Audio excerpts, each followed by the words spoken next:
Hello everyone, তোমরা সবাই কেমন আছো? সবাইকে শুভ সকালে শুভেচ্ছা জানিয়ে আজকে দিনটা শুরু করছি। আর এই ভিডিওটা ছিল বন্ধুরা 5 জনের একটা স্পেশাল দিনের ভিডিও। তা চলো ভিডিওটার প্রথম থেকে শেষ পর্যন্ত তোমরা দেখতে থাকো। যথারীতি সমস্ত কাজকর্ম সেরে নিয়ে স্নান করাও হয়ে গেছে, বিছানাপত্র সমস্ত গোছানো হয়ে গেছে। বাইরে একটা দেখো জানালা দিয়ে পুরো জাস্ট এত পরিমাণে রৌদ্র উঠে গেছে আর এত গরম। তা যাই হোক, চলো এদিকে রান্নাঘরেও চলে এসেছি। এদিকে দুধটা গরম করতে বসে দিয়েছিলাম আর প্রেশার কুকারে সকালে জল খাবারের জন্য মুসুরি সিদ্ধ বসিয়ে দিতে। আর গোবিন্দভোগ চালটা আমি ধুয়ে দিয়ে দিলাম। তোমরা বলতে পারো যে পায়েস কেন করছি দিদিভাই সকাল সকাল? আজকে আমার জন্মদিন ছিল, সেই জন্যই সকাল সকাল সমস্ত কিছু আয়োজন করা হয়েছে। এবং কর্তামশাই ভেবেছিলাম প্রথমে কিছুই করব না, রান্না বান্না একটু বাইরে খেতে যাব, কিন্তু যা গরম পড়েছে প্রচণ্ড, সেই জন্য আর বাইরে গেলাম না। তাই বাড়িতেই ছোট্ট করে আয়োজনটা করে নিলাম। এখানে তোমার কুলে ছিল, তাই কুলগুলো ফ্রিজের মধ্যে রাখা ছিল, কুলগুলো বার করে কুলের একটু চাটনি বানিয়ে নিলাম। আর কুলের চাটনি তো খেতে বেশ ভালোই লাগে এই গরমের সময়। তা চলো সকালে জল খাবারগুলো আমার রেডিও হয়ে গেছে, সকালে জল খাবার আমার খাওয়াও হয়ে গেল। এদিকে তোমার গ্যাসে তোমার ভাতটা বসিয়ে দিলাম, আর ওদিকে তোমার কুলের চাটনিটা আমার জল খাবার খেতে খেতে হয়েও গেছে। তা এদিকে তোমার শাকটা আবার বসিয়ে দিলাম, চট জলদি ভাতটা ফুটে গেছে আর সমস্ত ভাজাগুলো আমার কমপ্লিট করা হয়ে গেছে। বিশেষ কিছু রান্না করব না, খুব অল্প পরিমাণে রান্না করব।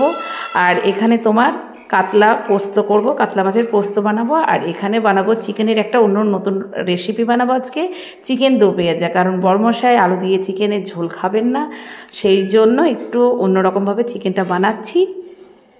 এখানে তোমার মাছের জন্য পোস্তটা ভালো করে বেটে নিচ্ছি। বেটে নিয়ে এখানে তোমার যেহেতু কাতলা পোস্ত বানাচ্ছি, তাই সমস্ত কিছু দিয়ে ভালো করে মশলাটা কষিয়ে নেব।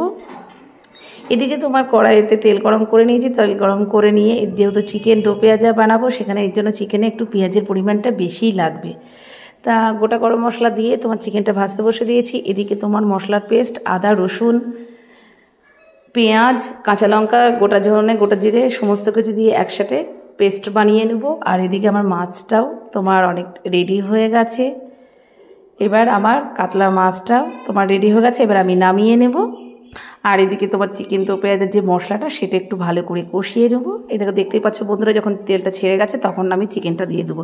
আর এই চিকেন দো পেঁয়াজা রান্না করার রেসিপিটা সত্যিই খুব সোজা, আলু দিয়ে চিকেনের থেকেও এই সিম্পল চিকেন দো পেঁয়াজা রান্নাটা খুবই সোজা। কারণ এখানে তুমি যেরকম নর্মাল মশলা দাও, সেই মশলাটাকেই কষিয়ে নিয়ে চিকেনটাকে রান্না করবে। আর চিকেনটার সাথে আমি দই, হলুদ আর সরিষার তেল দিয়ে ভালো করে একটু ম্যারিনেট করে রেখেছিলাম। আর এখানে একটা মেন জিনিস যেটা করতে হবে চিকেন দো পেঁয়াজা, তোমার একটা তড়কা লাগাতে হবে, যেটা হচ্ছে তোমার মৌরি, কাঁচা লঙ্কা ছিঁড়ে দিয়েছি, পেঁয়াজ ওরকম করে স্লাইস করে কেটে নিয়েছি, তার সাথে কাসুরি মেথি দিয়ে এই তড়কাটা চিকেনের যখন রান্না হয়ে যাবে তখন দিয়ে দিলেই তোমার চিকেন দো পেঁয়াজা কমপ্লিট। তা আমাদেরও এদিকে থালি সাজিয়ে নেওয়া হয়ে গেছে, বড়মশাই একটু পায়েস খাইয়ে দিচ্ছে। আর এই স্পেশাল দিনের এই স্পেশাল মোমেন্টটাই অনেক কিছু আমাদের মেয়েদের কাছে। আর সব থেকে এই দিনে যদি প্রিয় মানুষটা পাশে থাকে, তাহলে আর হয়তো কিছুই চায় না মানুষ।